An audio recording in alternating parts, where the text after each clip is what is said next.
bersama Sarah dengan Mini Bazar yang kelima. So, Mini Bazar ini merupakan satu tajuk yang dipelajari oleh pelajar tahap 4. Dalam aktiviti ini, pelajar kita akan belajar macam mana cara nak bekerjasama secara berkumpulan, bertanggungjawab dengan tugas masing-masing, etika pengurusan dan pentadbiran, dari penghasilan menu sampailah kawalan kos setiap menu mereka. Best tak bunyi dia?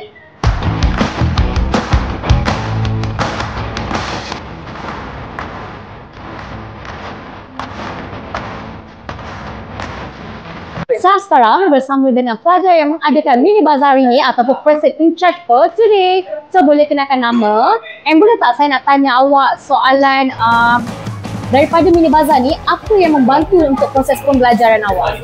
Okay, hai, saya Natasha daripada pelajar DKM Kulinari tahap 4. So, dengan program Mini Bazar ni kami dapat belajar dari segi perniagaan lah. Perniagaan, macam mana kami nak kira costing, perbelanjaan kami harian atau mingguan, dan kita orang dapat menghasilkan menu-menu yang famous di bulan puasa. So, daripada segi tu kami dapat belajar lebih lagi, meluas lagi lah pasal makanan yang apa yang selalu orang jual waktu bazar Ramadan.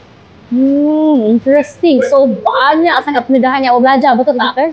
Okay, so nak tanya untuk next question boleh? Okay, Natasha. So, apakah nilai atau manfaat yang awak dapat daripada aktiviti? Okay, apa yang saya boleh kongsikan, manfaat yang saya dapat kat sini, kami dapat bekerjasama antara sesama kumpulan, dan dari segi itu juga kami boleh menilaikan rasa tanggungjawab terhadap sesuatu tugas-tugasan tu.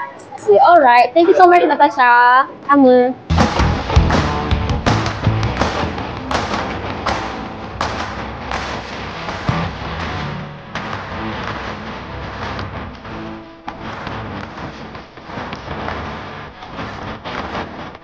Menu hari ni kita ada macam-macam korang. Kita ada murtabak, kita ada roti john, kita ada samosa kentang, kita ada popiah sirap, lepas tu kita ada onde-onde, puding caramel, kita ada dade dan juga air yang sangat menyegarkan, especially Ramadan. Kita ada air mangga dan green tea.